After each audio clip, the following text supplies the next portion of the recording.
Hi guys, welcome to Untold Stories. Don't forget to subscribe, like, and share, and keep watching if you dare. Di video kali ini, kita akan membahas dua versi sejarah kisah menyeramkan di balik lagu Nina Bobo.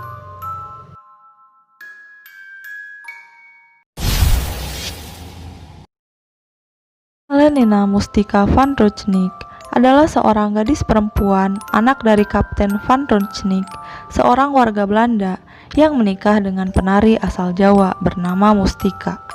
Meskipun tak ada dasar yang kuat, namun disebutkan bahwa Helenina lahir pada tahun 1871.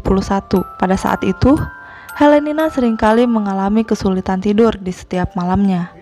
Hal ini membuat kedua orang tuanya mencari berbagai cara supaya Helenina bisa tenang dan tidur dengan mudah. Salah satu cara ibunya untuk membuat anaknya tertidur ialah dengan bersenandung dengan irama tenang yang membuat Helenina lekas tertidur. Seiring berjalannya waktu, metode tersebut nampaknya berhasil untuk mengatasi gangguan tidur anaknya. Sampai kemudian suaminya Van Roosnik meminta istrinya untuk membuatkan lirik senandung tersebut, hingga pada akhirnya diperolehlah lirik berjudul Nina Bobo, yang ditambahi dengan kalimat menakut-nakuti seperti digigit nyamuk, karena di rumah mereka memang banyak sekali nyamuk.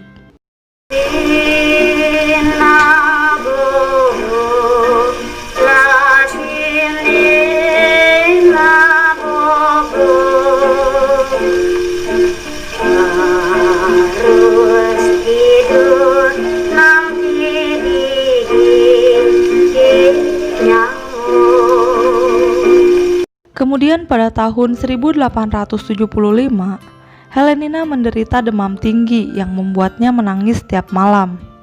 Saking tingginya suhu tubuh Helenina, ia bahkan sampai menderita kejang-kejang. Tidak ada cara lain yang dengan mudah dilakukan ibunya selain menyanyikan lagu Nina Bobo, sambil berharap anaknya bisa lekas tidur. Namun sayangnya, Helenina meninggal akibat demam tersebut pada tahun 1878. Kedua orang tuanya sangat terpukul atas kematian putri kecil mereka. Sepekan setelah Helenina dimakamkan, mereka mengalami peristiwa yang tak masuk akal. Mustika tiba-tiba menyanyikan lagu Nina Bobo.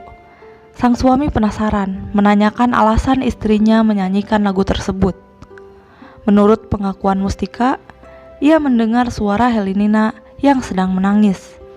Entah karena guncangan psikologis atau bukan, namun Mustika masih terus menyanyikan lagu itu hingga bertahun-tahun setelah kematian anaknya itu. Pada tahun 1929,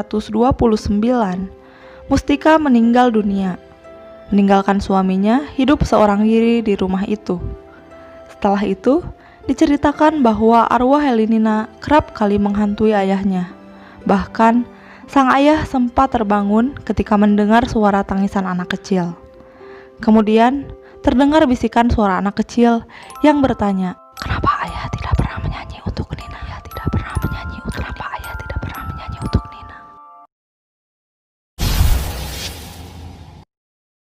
Nina Mitch adalah seorang anak perempuan yang sangat riang.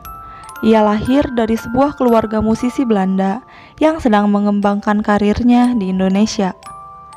Keluarganya pun lalu memutuskan untuk tinggal di Indonesia. Pada awal kepindahannya seolah berlangsung normal, seperti keluarga bahagia pada umumnya. Namun, hingga suatu malam, ketika hujan deras disertai petir dan gemuruh yang melanda, tiba-tiba Nina berubah menjadi seseorang yang seolah bukan dirinya. Nina menjerit-jerit dan melipatkan badannya dengan lentur seperti sedang kerasukan. Kejadian itu kemudian terjadi setiap malam.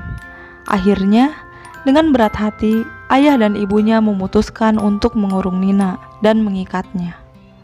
Hal itu dilakukan guna menghindari Nina untuk melukai dirinya sendiri yang telah menjadi penuh lebam dan pucat.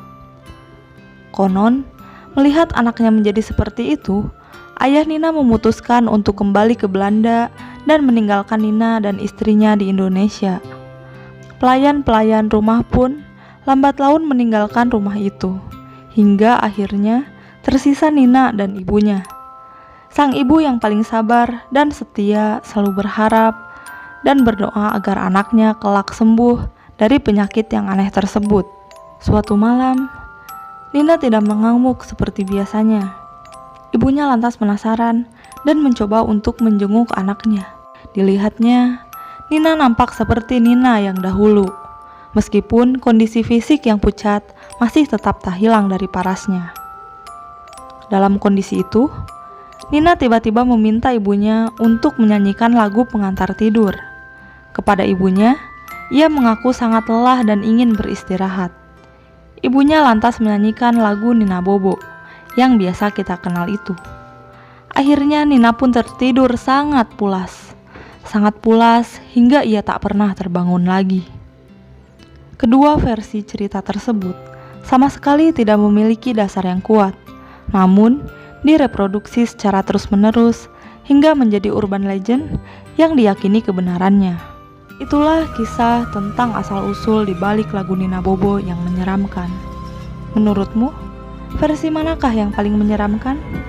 Apakah kalian mengetahui versi lain dalam kisah Nina Bobo ini? Silahkan tulis pendapatmu di kolom komentar.